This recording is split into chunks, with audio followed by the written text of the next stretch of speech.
이 자리에 초청을 해 주셔서 먼저 감사드립니다. 같이 성경 말씀 읽도록 하겠습니다. 시편 23편입니다. 시편 23편.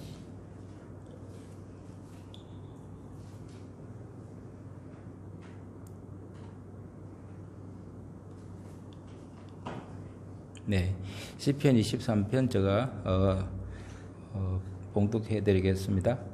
여호와는 나의 목자시니 내가 부족함이 없으리로다. 그가 나를 푸른 초장에 누이시며 실만한 물가로 인도하시는도다. 내 영혼을 소생시키시고 자기 이름을 위하여 의의 길로 인도하시는도다. 내가 사망의 엄침한 골짜기로 다닐지라도 해를 두려워하지 않을 것은 주께서 나와 함께 하심이라. 주의 지팡이와 막대기가 나를 안위하시나이다. 주께서 내 원수의 목전에서 내게 상을 베푸시고 기름으로 내 머리에 바르셨으니 내 잔이 넘치나이다. 나의 평생에 선하신가 인자하심이 정녕 나를 따르리니 내가 여호와의 집에 영원히 거하리로다. 아멘. 네, 사실 제가 캄보디아에서 사역을 하고 있는데요. 갑자기 이렇게 어제 연락을 하고 찾아왔습니다. 그래서 설교 본문을 비행기를 타고 오면서 제가 이렇게 하였습니다. 제가 좋아하는 성경 구절이고 또 제가 이제 미국에 방문하면 우리 한인교회 목사님들 만나면 목사님들 만날 때 초대받아 갈 때 항상 나누는 당부하는 말씀 중에 하나인데요. 이것을 제가 같이 또 연동 페낭교회에서 같이 나누도록 하겠습니다. 여호와는 나의 목자시니 라는 말씀은 여기 보면 이게 목사에 대한 우리가 정의가 어떻는지에 대해서 말씀을 하고 있습니다. 우리가 이제 교회 담임을 하고 담당하시는 분을 목사라고 부르죠. 영어로 패스터라 그러는데 이게 목사 패스터가 사실은 이게 셰퍼드 목자에서 나온 말입니다. 그러니까 목자 양치기죠. 양치기를 목자라 그러고 우리가 양을 친다 그래가지고 목사를 영어에서 그 패스터라 그러는데 사실은 목사의 실제적인 의미는 목자가 되고 조금 더 말하면 양치기가 됩니다.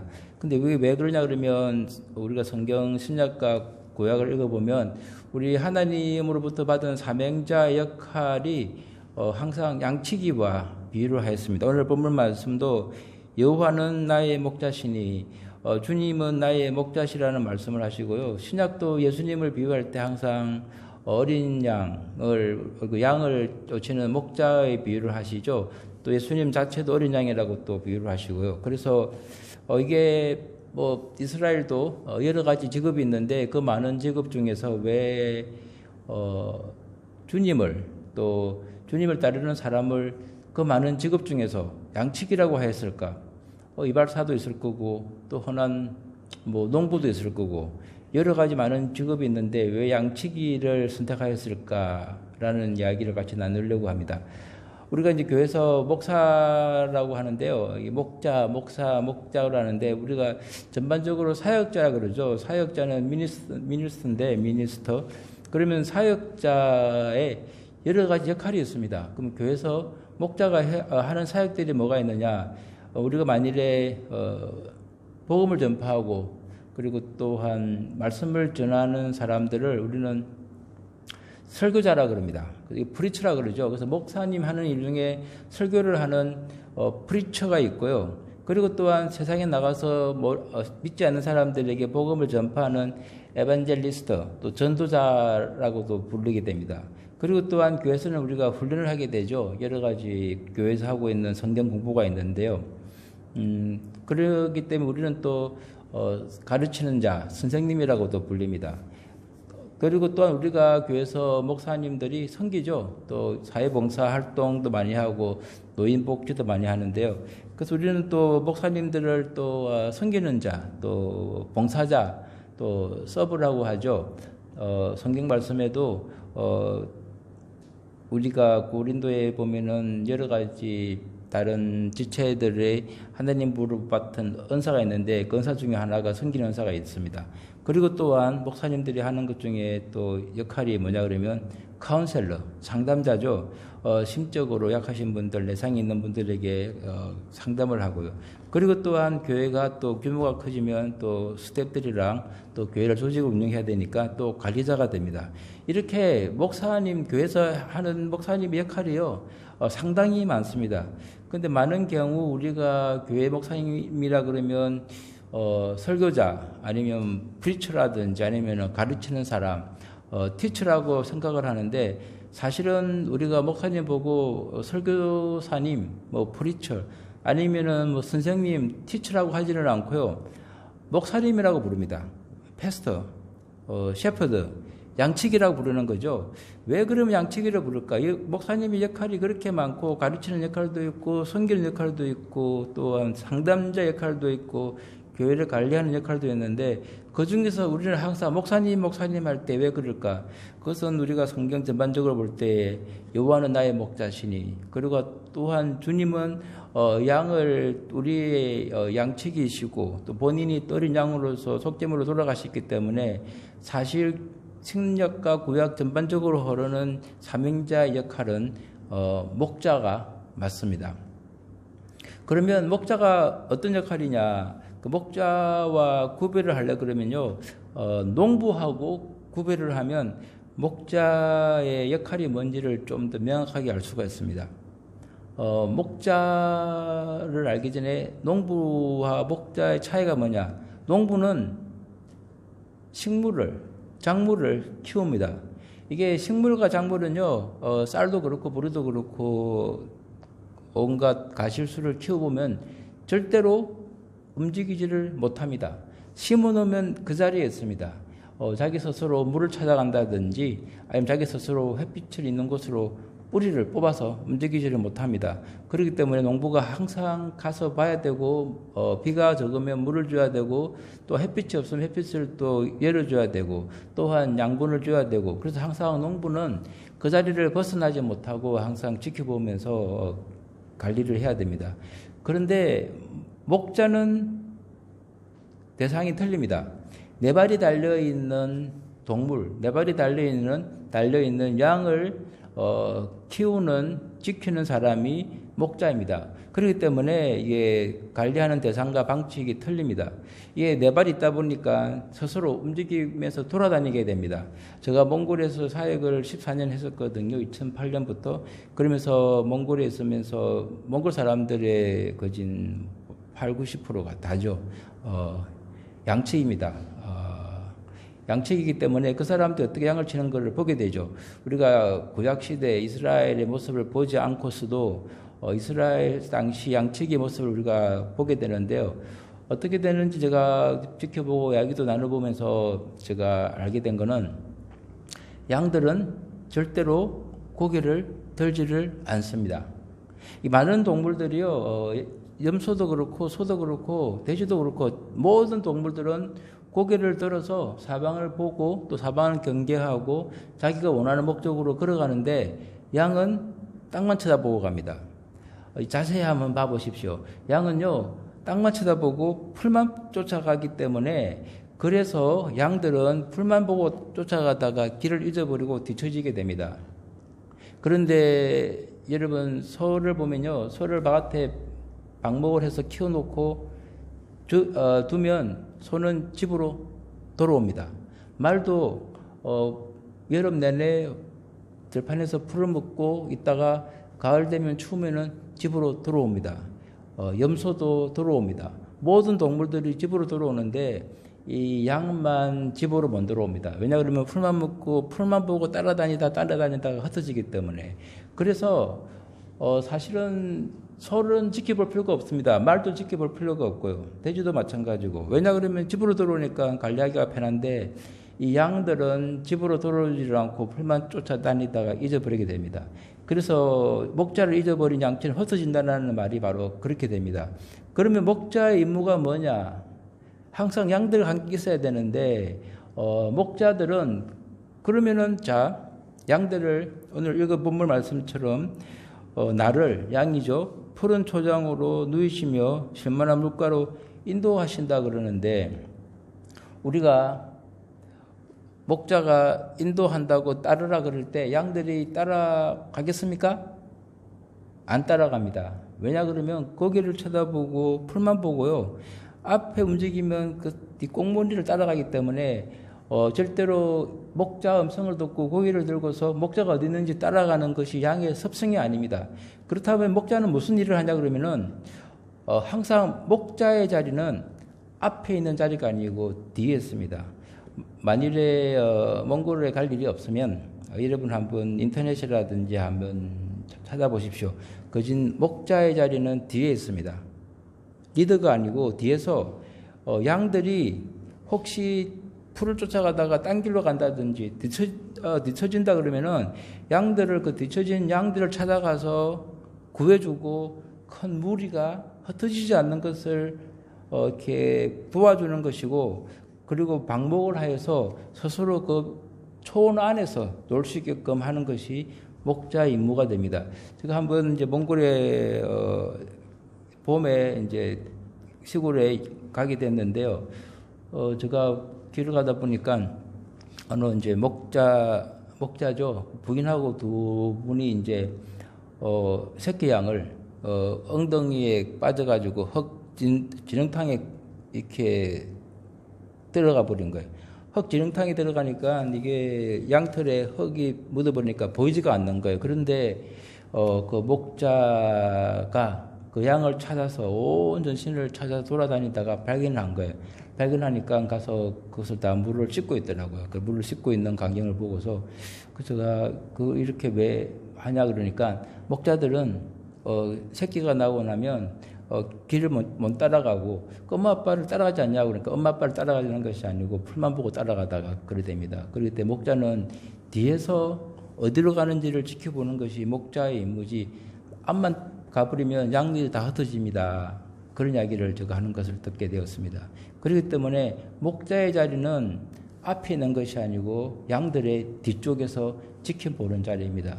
그렇기 때문에 예수님의 역할을 보면 예수님이 12 제자들과 함께 있었지만 우리가 생각하고 있는 예수님의 방식이 제자 훈련이라 그러는데요. 제자 훈련에서 몇 단계 써가지고 그 단계 넘어가지고 학교처럼 가르치지만 사실 예수님의 가르치는 모습은 학교의 레바의 개념의 가르침이 아니고 멘토링 개념, 지켜보고 방법하고 그리고 내버려두는 그런 스타일의 멘토링에 가깝습니다. 자기의 삶과 함께하는 멘토링이 삶이기 때문에 진정한 목자의 모습이죠. 속 터질 때가 많겠죠. 저는 나를 갖다 배신할 걸 알고서 3년 동안 키워준 거 아닙니까? 나중에 십자가 내가 죽게 되면 나 떠날 줄을 알면서도 불구하고 3년 동안 뭐 그냥 열심히 사람 만들어 놓고 이렇게 하는 게 아니고 묵묵히 침묵하면서 뒤에서 그 제자들을 지켜본 것이죠. 그리고 제자들은 항상 예수님을 찾아다닐 때 예수님은 항상 그 물에서 떨어져 있었고요. 그러면 제자들은 예수님 어디 있냐고 물어보면 모른다 그러고 예수님의 사실 모습은 제자들을 앞에 있는 제자를 만들려고 하는 그런 모습의 현재의 모습이 아니고 사실은 뒤에서 지켜보는 모습에 가깝다고 생각을 하시면 됩니다. 그래서 양은 절대 고기를 들고 목자를 따라가지 않습니다. 많은 분들이 우리 목회자들이 힘들어하는 것 중에 하나가 내가 열심히 이렇게 했는데 너무 서운한 게 너무 많은 거예요. 특히 은퇴하신 분들 들어보면 내가 20년, 30년 동안 내 돈 집 팔아가지고 저금 깨서 집 팔아서 교회 줘줬는데 은퇴하고 나니까 이렇게 나를 괄시하고 그냥 내쳐버린다라고 하는 게 너무나 많이 제가 들었습니다. 그게 왜 그렇게 생길까? 우리가 예를 들어서 나무를 심었을 때 아니면 씨를 심었을 때 자라가지고 추수하면 당연히 농부가 가지죠. 그렇지만 제가 말한 것처럼 양들의 개념은 조금 우리가 농부의 개념과 상황이 틀립니다. 그러면 아니 왜 많고 많은 농부도 있는데 물론 요한복음에 가면 농부의 비유가 있죠. 포도나무의 비유가 있는데 그럼에도 불구하고 성경에서 말하는 것은 우리의 사명은 목자의 사명이라고 말합니다. 그러면 우리가 양들을 키우면 무슨 의미가 있느냐라고 생각을 할 수 있습니다. 몽골에서 제가 양들을 이렇게 키우는 걸 쳐다보면요. 목자들은 항상 외롭습니다. 왜냐 그러면 농부들은요 쌀을 심고 배를 심고 나무를 키워놔도 절대로 분쟁이 일어나지 않습니다. 주 이웃들과. 왜냐 그러면 내가 알아요. 저 나무는 내 거고 저기 논에 심은 배는 내 거기 때문에 그냥 알아서 수확하면 되는데 이 양들은 움직이기 때문에 협력한다고 같이 합쳐버리면은 어느 양이 누군지 모르고 믹스가 돼버려요. 나중에는 분쟁이 생깁니다. 물론 이제 그렇기 때문에 엉덩이다가 인을 칩니다. 마크를 해가지고 누구 건지 뭐 K, L 이런 식으로 하지만 그렇기 때문에 절대로 목자들은 함께 목동을 하지를 않습니다.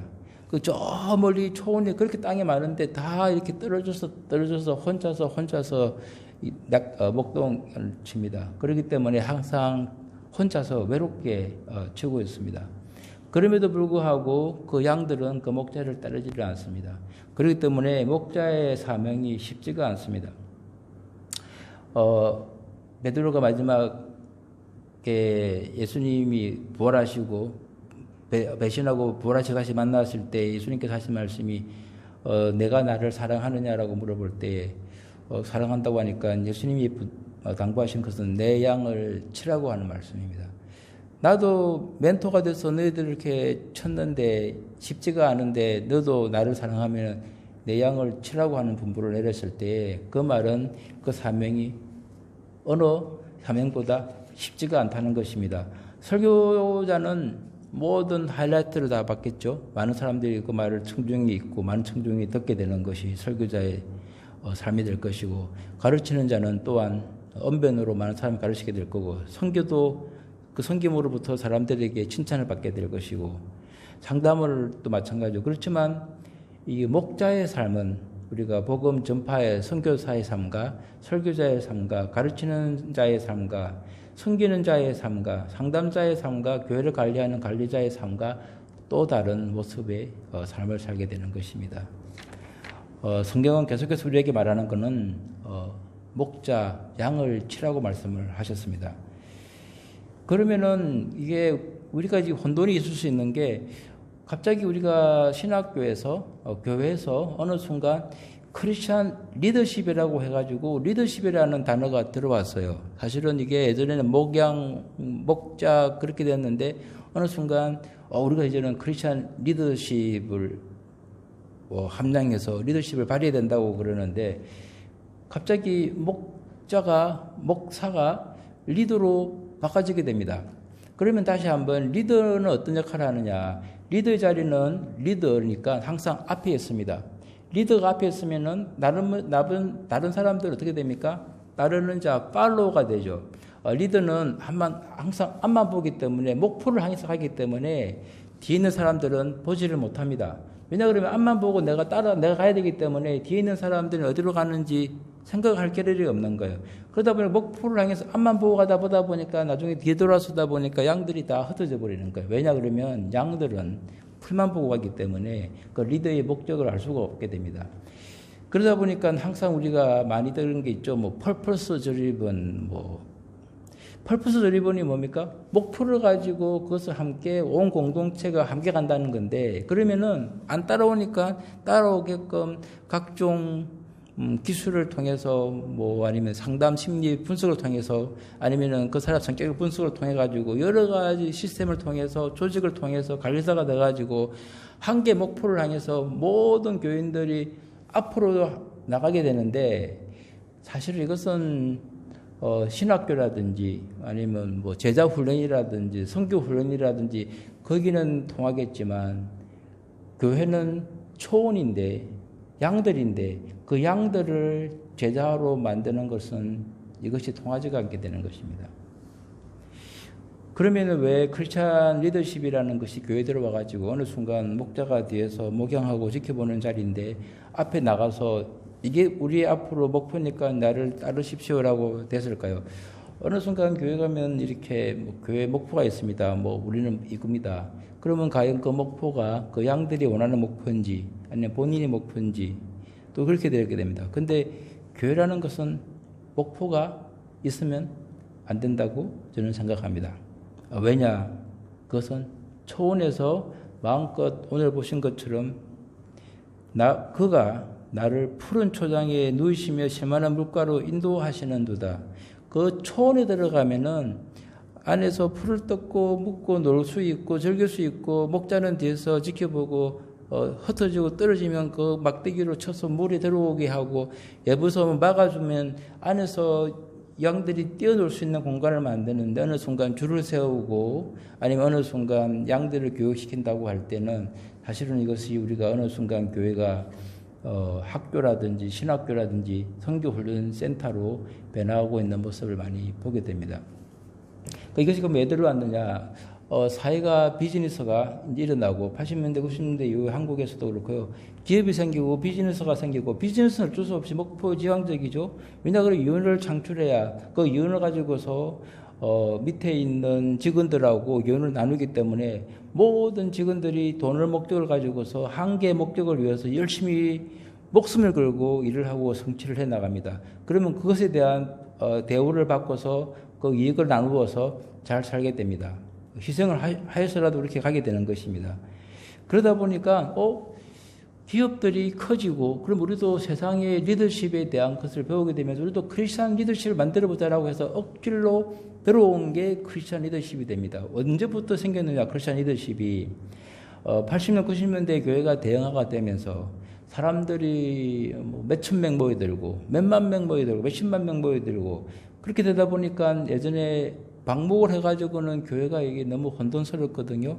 뭔가 조직화가 돼야 되고 회사처럼 움직여야 되고 목표가 한계가 돼야지 잡음이 먹게 되니까 그때부터 이것이 관리를 위해서 조직화가 되고 목적 지향적이 되고 펄퍼스 드리븐이 되고 그러면서 각종 교육을 통해서 한계 목표로 일사불란하게 군대처럼 움직이게 하게 되면서 이것이 해결화가 되고 규모로 가게 되어버린 것입니다. 그러면서 교회가 최전점을 찍으면서 그때부터 교회가 서서히 무너지게 되고 있는 것입니다. 이것은 벌써 미국이 80년대에 들어섰던 겁니다. 미국이 80년, 90년대 한국보다 빨리 됐죠. 메가교회라고 교회가 몇만 명이 모여들면서 이게 목회자의 자리가 관리자가 되고 리더십, 그때부터 미국에서 크리스찬 리더십이라는 게 신학교에 들어오면서 그 크리스찬 리더십의 과목이 한국으로 들어온 겁니다. 그러다 보니까 그것이 이제는 교회가 되는데, 그런데 문제는 양들이 원하는 것은 그 안에 틀 안에 들어가는 것이 아니고 훈련받는 것이 아니고 편안하게 푸른 초장에 내가 편안하게 눕고 실만한 물가를 인도해 주면은 만족하는데 그것이 아니라 어느 순간 군대처럼 조직화가 돼 나가고 있는 것을 볼 때 한 명씩 한 명씩 떨어져 나가게 된 것입니다. 그리고 나서 교회가 서서히 무너지기 시작하면서 현재 교회의 모습이 되어버렸습니다. 유럽에 가면요, 독일이라든지 가면 교회가 아주 멋진 교회들이 너무나 많습니다. 200년, 300년, 400년 된 교회인데 다 비어있는 소식을 들어봤죠.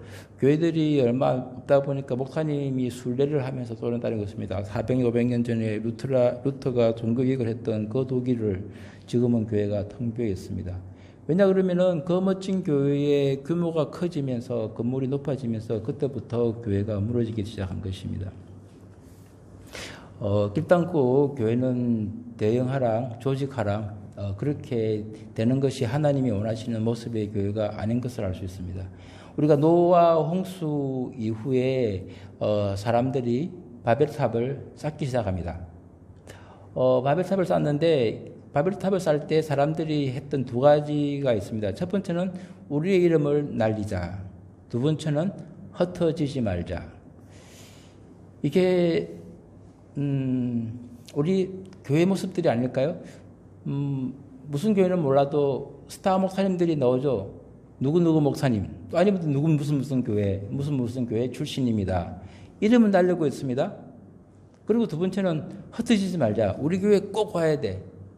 규모가 더 커지게 되는 거죠. 그게 바벨탑과 비슷한 모습으로 가지 않을까요? 하나님께서 원하시는 것은 노아의 홍수가 끝나고 나서 흩어지기를 바랬는데 사람들은 오히려 탑을 쌓고 흩어지지 말자 그러고 이름은 날려서 우리가 더 크게 되고 규모 있고 거대하게 조직을 나가자고 하니까 하나님께서 언어를 바꾸시면서 혼란을 준 것이 바벨입니다. 그리고 강압적으로 흩어버렸습니다. 하나님께서 말하시는 것은 창조의 첫 번째 명령은 너가 만든 이 창조의 세계를 관리하라. 흩어져서 모든 것을 관리해 나가라는 건데 모아서 한 곳에 있어서 거대하게 하지 말라는 것을 이야기를 하고 있습니다. 성경에 보면 예루살렘 성전, 하나님이 거하는 성전을 우리는 인간들은 3번씩이나 쌓으려고 노력했습니다. 다윗 성전이 세워지고 나서 솔로몬이 또 무너지고 솔로몬이 세우고 나서 무너지고 또 무너지고 결국은 3번째까지 무너질 때 예수님께서 하신 말씀이 저 성전은 무너졌지만 모든 마음의 성전은 나한테 있다고 말을 했습니다. 만일 그것이 하나님 뜻이라면 예루살렘 성전 세워져야 되겠죠. 이스라엘의 마지막 목표도 솔로몬의 다윗 성전을 세우는 거지만 하나님은 허락하지를 않으셨습니다. 돌 위에 돌조차도 다 썰어버렸습니다.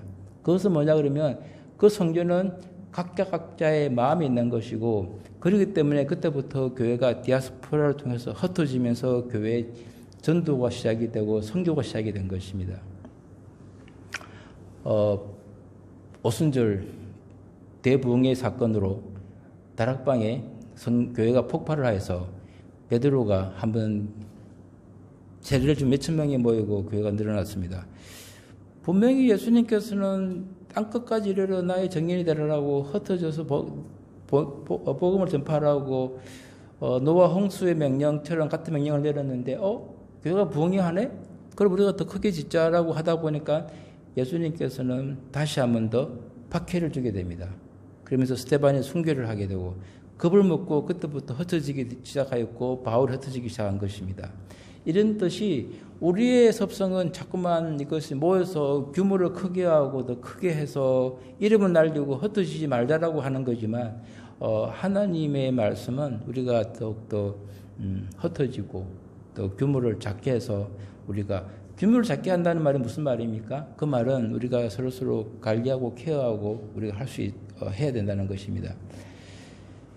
19세기 때가 대부흥의 기독교 대부흥의 역사가 일어납니다. 그리고 19세기 때 선교의 위대한 대발견이 일어나고 선교의 19세기 때 대륙의 대발견이 일어나고 대항해 시대고 그리고 또한 19세기가 선교의 대부흥의 시대입니다. 아프리카, 아시아 온 세계를 다 전도를 하였습니다. 서양 선교사들이. 그때 서양 선교사들이 생각할 때 우리 시대에 예수님께서 오신다라고 하는 확신이 있었습니다. 왜냐 그러면 온 땅에 복음이 전파되면 내가 온다고 했기 때문에. 그런데 19세기가 지나고 20세기가 접어들었는데 그렇게 모든 정성을 다 퍼부어서 물질과 권력과 힘으로 선교를 했는데 아프리카나 동남아시아 여기도 마찬가지죠. 태국도 마찬가지고 말레이시아도 마찬가지고 다 서방이 지배를 했지 않습니까? 선교사도 얼마나 왔습니까? 그런데 실제적으로 선교가 유일하게 성공한 나라는 단 한 나라입니다. 한국입니다. 한국은 재미있는 게 서방 선교사들이 와가지고 선교를 본격적으로 한 나라가 아닙니다. 한국은 그 당시에 일본의 식민지에 있었습니다. 그러니까 서양 사람들도 마음 놓고 선교를 못했던 거예요. 그러다 보니까 한국에 있는 우리 선교사님들은 숨어서 지내고 눈치 보고 있었는데 한국 사람들 스스로 선교가 시작이 되어서 현재 이렇게 부흥을 하게 된 것입니다. 그리고 최근에 다시 선교가 한국 사람들 열심히 미국 선교사들처럼 유럽 선교사처럼 세계로 돌아다니면서 2000년 이후로 선교를 했는데 한국 선교사님들이 중앙아시아 아니면 구소련권 아니면은 또 여러 가지 동남아도 얼마나 많이 와서 사역을 했습니까? 중남미도 그렇고 남미도 그렇고 그렇지만 우리의 노력에 비해서 결과가 그렇게 미미한데 유일하게 선교적으로 성공한 나라가 중국입니다. 왜 그러냐 그러면 지금도 그렇지만 중국은 대놓고 종교배달로 갈 수 없어서 선교를 할 수가 없습니다. 선교사로 가더라도 숨어 지내고 예배를 참석하더라도 선교사님들은 저 멀리 다른 곳에 있고 현지인들끼리 예배를 드리고 그렇게 숨어서 예배를 드렸습니다. 돈을 쓰고 싶어도 쓸 수 없던 것이 중국인데 오히려 돈을 쓰지 않은 중국은 교회가 더 일어나고 있습니다. 캄보디아에 있으면요 중국 본토에서 온 선교사들이 많이 있습니다. 말레이시아 중국계도 있고 싱가포르 중국계도 있는데 중국 본토에서 온 선교사들도 많이 있습니다. 자, 이렇듯이 우리가 생각하고 있는 교회나 선교가 이렇게 대규모로 크게 해야만 성공하는 것은 결코 아닙니다. 여러분 이게 식물은 대규모로 경작이 가능합니다. 콩과 옥수수와 쌀과 과일 대규모로 농작을 하죠. 그래서 뭐 완전히 뭐 큰 몇천 헥타르에서 하는데요. 왜냐? 움직이지 않기 때문에 관리가 가능합니다. 그런데 소를 몇천 마리를, 몇만 마리를 몇천 헥타르에 키우면 그게 과연 관리가 될까요? 닭은 뭐 건물에다가 집어넣고 뭐 한다는데 사실은 실제적으로 동물들은 그렇게 초대형으로 넓은 데서 관리가 할 수가 없습니다. 설마 사람도 똑같겠죠. 그런데 그것을 그 사람들을 몇천 명, 몇만 명 모여서 그것이 과연 가능하지는 않을 것입니다. 그렇기 때문에 우리가 목양 아니 양치기라고 할 때 동물을 관리하고 네 발 달린 동물을 관리하는 그런 사람과 마찬가지로 이것은 규모의 사역이 아니고 우리가 관계의 사역입니다. 그 관계의 사역은 내가 그것을 관리하고 시스템을 만들어서 이끌어 나가서 나를 따라가서 목표로 함께 가는 것이 아니고 있는 그대로를 놔주고 그 초원에서 놀게 할 수 있고 그렇게 해야만이 가능한 것입니다. 가정에서 시스템을 만들고 가정에서 뭐 출석 체크를 하고 가정에서 우리가 규모로 아기를 많이 낳아서 그렇게는 절대 안 하죠. 가정은 가정인데 근데 교회도 가정의 연장선이고 천국도 저 나라의 모습도 가정의 연장선이 되는데 우리는 교회가 어느 순간 기업화가 돼가고 있는 모습을 볼 때에 그렇기 때문에 교회가 크게 좋아서 성장을 했는데 그리고 오히려 교회는 그쪽으로 작은 교회로 나가는 것이 아니고 대형화가 되면서 사람들은 지쳐서 교회를 떠나버리게 된 것입니다. 그것이 유럽의 모습이고 그것이 80년, 90년대 미국의 모습이고 그리고 2000년 이후로 한국이 교회가 대폭발이 일어나고 나서 현재 한국 교회가 대처하고 있는 것입니다. 그렇다 그러면 몽골에서 양치기를 보면요. 양을 많이 치는데 절대로 100마리, 200마리 양을 치지를 않습니다. 왜 그러냐 그러면 이게 목자가 모든 양의 상태를 다 알아야 돼요. 쌀은, 벼는, 과일은, 뭐 시금치는, 배추는 몇 개 시들어버리고 죽어버리면은 그냥 뽑아서 버리면 되는데 이 동물은 그렇지가 않습니다. 그렇기 때문에 상태를 다 한 개, 한 마리를 알아야 되는데 제가 몽골에 가서 이제 가서 목자들 만났는데요. 양은요, 우리 양은 양새끼라 그러는데요. 양은 이름이 1살, 2살, 3살, 4살, 5살 이름이 다 틀립니다. 부르는 명칭이. 그리고 모든 양마다 이름이 있습니다. 목자들이 그 양의 이름을 붙여줘요. 그 제가 이제 물어봤어요. 저 양은 뭐 어떻게, 새끼는 어떻게 됐냐 물어보니까, 왜냐하면 제가 보니까 엄마 젖을 막 먹고 있는데 차부리면 또 싼 데 가서 다른 어미의 젖을 빨고 있어서 아니 왜 엄마 왔다 갔다 그러냐니까 쟤는 작년 겨울에 추위 때 엄마를 잊어버려가지고 엄마가 없는 양이래요. 그래서 이 양은 돌아다니면서 젖을 빨고 있대요. 그리고 하는 말이 또 저 양은 독해가지고 치어박으니까 가까이 하지 말라 그러고 또 저 양은 뭐 하루에 젖을 몇 리터를 내고 저 양은 새끼를 몇 마리 낳고 모든 것을 양의 상태를 다 알고 있는 거예요. 100마리, 200마리를 다. 어떻게 아느냐? 여러분 이게 목자가 앞에 있으면요 절대로 양의 상태를 알 수가 없습니다. 뒤에서 지켜보고 있다 보니까 그 양의 상태가 다 보이는 거예요. 울음소리만 들어도 어디가 아픈지 뭐가 있는지를 알게 되는 것입니다. 그러니까 목자는 그럴 때마다 가서 뒤에서 불러내서 치유하고 또 다시 그룹으로 보내고 그렇게 양을 치고 있는 것입니다. 그래서 목자들은 모든 양들의 성격과 건강 상태를 다 파악을 하고 있는 것입니다. 어떻게 가능하느냐? 바로 양들의 음성을 듣고 또한 양들이 앞에 아니고 뒤에 있기 때문에 그것이 가능한 겁니다. 여러분 제가 몽골에 있을 때 초원에 가면 아무것도 없죠. 뭐 소리 날 게 아무것도 없습니다. 바람 소리밖에 안 들립니다. 저기 하늘에서 매가 날라옵니다. 매가 들어오면 바람이 깃발을 치는데 포덕 그 소리가 들릴 정도로 초는 조용합니다.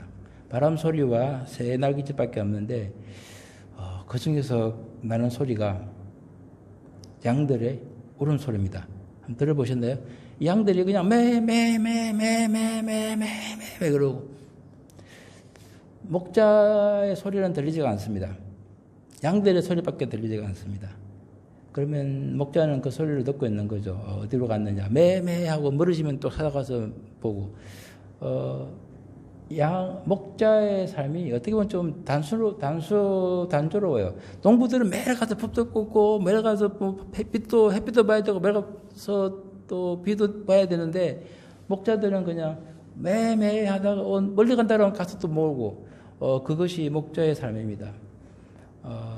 그래서 초원에서는 목자의 소리는 들리지가 않고 양들의 울음소리만 들립니다. 어떻게 보면 교회에서 양들의 울음소리만 들리는 것이 더 정상적이라고 생각을 합니다. 목자의 소리가 더 커지고 나를 따르게 하게 되면 그때부터 문제가 생길 수가 있습니다. 이것이 제가 이제 우리 미국에서 항상 목사님들 세미나에 있으면 나누는 말씀인데요. 이것을 같이 한번 더 지금 우리가 이 시대에 과연 목자의 삶이 어떻고 또 우리가 어떤 모습으로 교회가 되어야 되는지를 같이 나누었고요. 마지막으로 이제 저의 간증 이야기를 하고 말씀을 마치도록 하겠습니다. 제가 아들이 있는데요. 첫째 아들이 다 이제 어릴 때 몽골에 갔죠. 첫째 아들이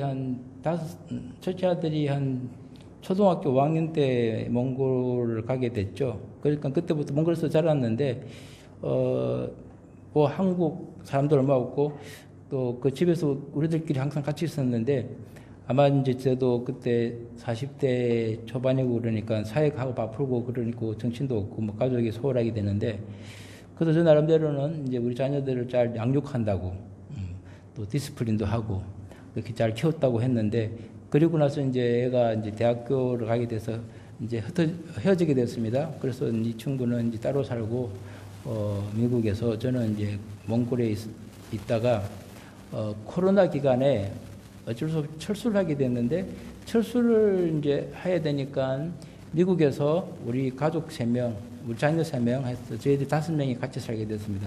제가 미국에 가게 되면 항상 교회 방문한다고 매주마다 미국 가도 가족이랑 같이 있는 시간은 거진 없었어요. 항상 교회 방문한다고 타주로 가니까 이제 멀리 갔는데 코로나 때는 어쩔 수 없이 온 가족이 하루 종일 같이 그냥 있는 거죠. 그러면서 불화가 생겼습니다. 왜냐 그러면 가만히 보니까 우리 아들이 공부는 안 하고 게임만 하고 있거든요.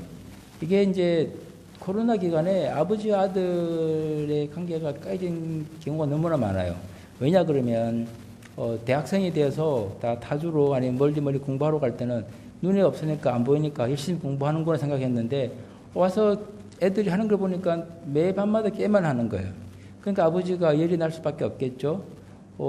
그러면서 이제 아버지가 정신 차려라 이래가지고 어떡하냐 대학생인데 몇 년 졸업하고 이렇게 되겠죠. 그것 때문에 가정에 불화가 일어나는 곳이 너무나 많았습니다. 저도 마찬가지인데, 그래서 제가 좀 싫은 소리를 했죠. 너 게임을 하면 안 된다. 너 집에만 있냐. 이렇게 했죠. 그러면서 이제 이것이 이제 문제가 생겼습니다. 아들이 이제 폭발을 했죠. 아버지는 나의 마음을 이해를 못 한다. 이게 어떻게 되냐 그러면, 야, 나는 너를 위해서 좋은 길로 가라고 인도하는데, 그러니까, 나는 너를 훈련시키고 좋은 길로 가라고 인도했는데 아들이 받아들일 때는 아버지는 항상 나를 컨트롤을 하고 있다고 생각을 하고 있었던 거예요. 그러면서 큰 다툼이 생기고 화가 치밀고 화가 나고 그러고 나서 아들은 자기 방에 나가서 들어오지도 않고 그럴 때 제가 아들을 불러가지고 또 한마디를 할까 하다가 제가 6개월 동안 본의 아니게 아들하고 대화가 단절이 되어버렸습니다. 그러면서 제가 많은 것을 깨닫게 됐는데요.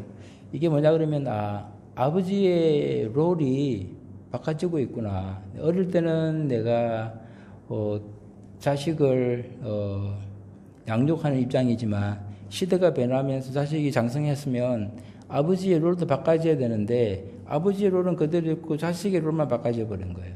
그러다 보니까 내가 자식을 아직도 내가 컨트롤한다 하는 방식으로 생각을 하고 그리고 나서 제가 깨닫고 6개월 동안 더 이상 할 수 있는 게 아무것도 없었습니다.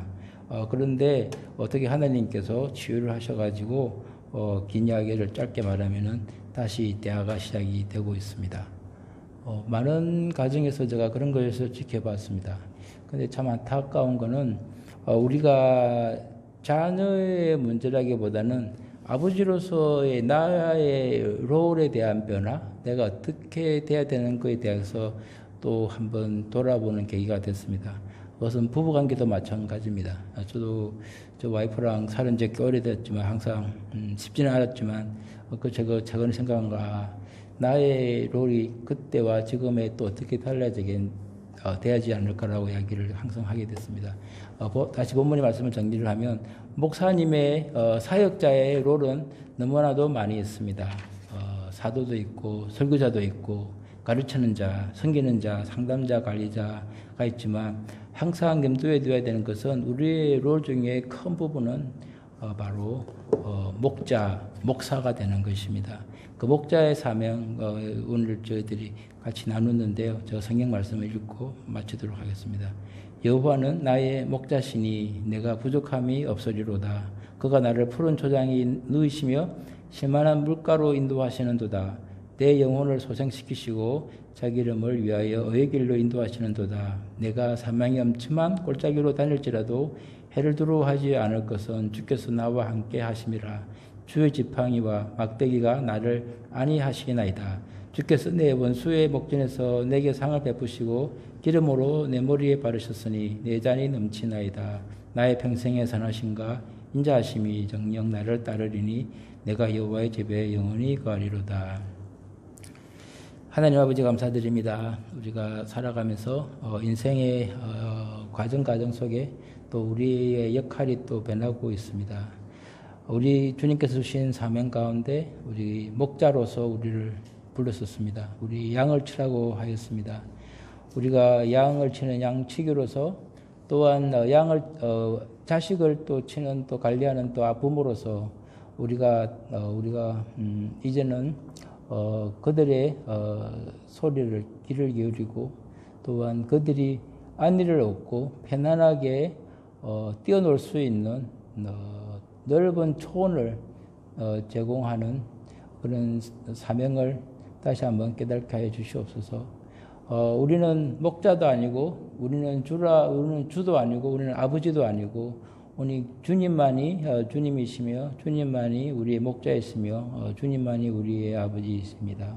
그렇기 때문에 오늘 모든 것을 주님께 내놓으니 주님께서 우리의 목자가 되어 주시옵시고 저희들을 넓은 초원으로 인도하여 주시기를 간절히 바라옵고 기도드립니다. 아버지 하나님 또한 이 교회 페낭 연동교회 하나님께 바치오니 하나님께서 또한 새로운 비전을 허락하여 주시옵시고 이 교회가 다시 주님을 위해서 섬기는 교회가 이 지역사회를 위해서 말레이시아를 위해서 동남아시아에서 하나님께서 필요로 하는 교회로 다시 한번 쓰임받게 하여 주시옵소서. 우리 또한 우리 교인들 그리고 또한 또 우리 목사님 사모님 항상 주님께서 힘을 허락하여 주시옵시고 성령의 새 힘으로 다시 한번 강건하게 일어나게 하여 주시옵소서. 모든 말씀 예수님 이름으로 기도드렸습니다.